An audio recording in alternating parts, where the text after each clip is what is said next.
So yun guys, at kararating ko lang kasi pumunta ako doon sa bilihan ng mga punla ng halaman dito kasi yung tinanim ko, yung pinunla ko nung last week hanggang ngayon wala pang tumutubo.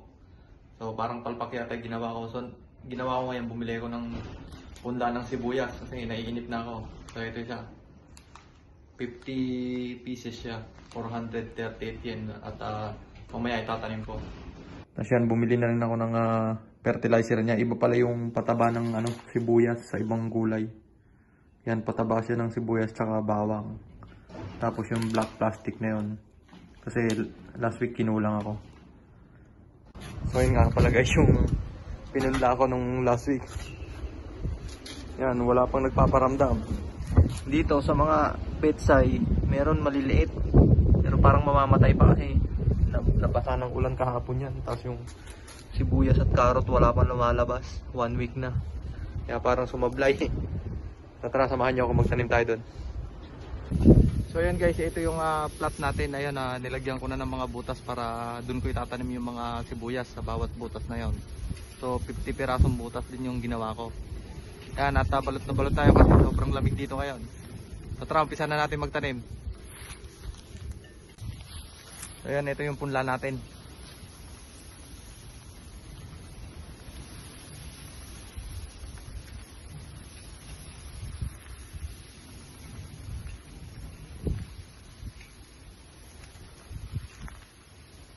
So itutusok lang natin to. Malambot lang naman yung lupa.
So yun guys, kulang yung butas natin. Sobra pala sa 50 tong binigay sa akin. So bubutasan uli natin para maitanim natin yung tira na sumobra ng 5.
okay na. Tapos na tayo magtanim at didiligan naman natin ngayon.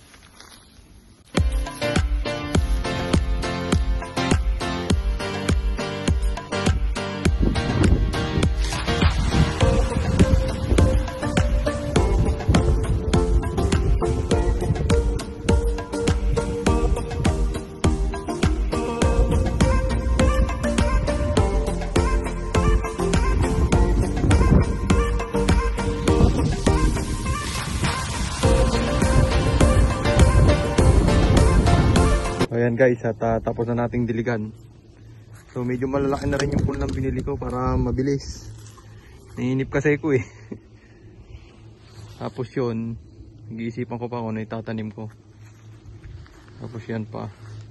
So bukas kukuberan ko ng plastic na itim tulad nito. Kasi pag gaganyan, wala talagang tutubong damo. Kung ganito yung maiisipan sa atin ng mga farmer, lalo na sa amin sa Nueva Ecija, maraming sibuyas. Hindi na sila uupa ng ng magdadamo. Iupa nila, bibili na lang nila ng plastic. Wala pang kaagaw yung sibuyas na wala silang kaagaw sa pataba. Kasi wala naman tutubong damo diyan.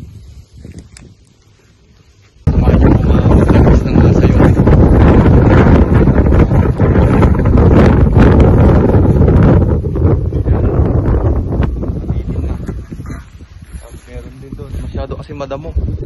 Kaya yung iba hindi na makita.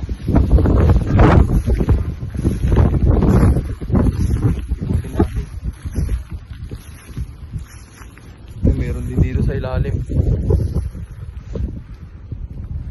Nasa ilalim na sila ng damo. Ayun o, kinakagat na ng insekto. Yung iba inisprayan ko na yan eh. Parang nawala na yata yung malalaking kukunin ko.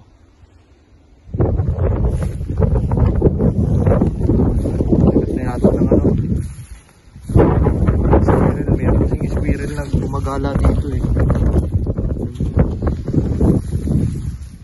Yung pa nakatago.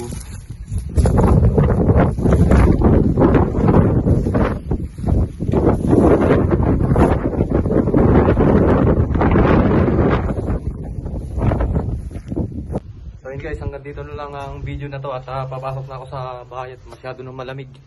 Tigas na nung kamay ko tsaka yung mukha ko ang sakit na sa sobrang lamig. Masyado rin kasing malakas yung hangin. So yun guys, at maraming salamat sa panonood at kung bago ka pa lang sa aking channel, huwag kalimutang i-click ang subscribe button at notification bell para ma-notify ka sa susunod pa nating video. So yun guys, maraming salamat.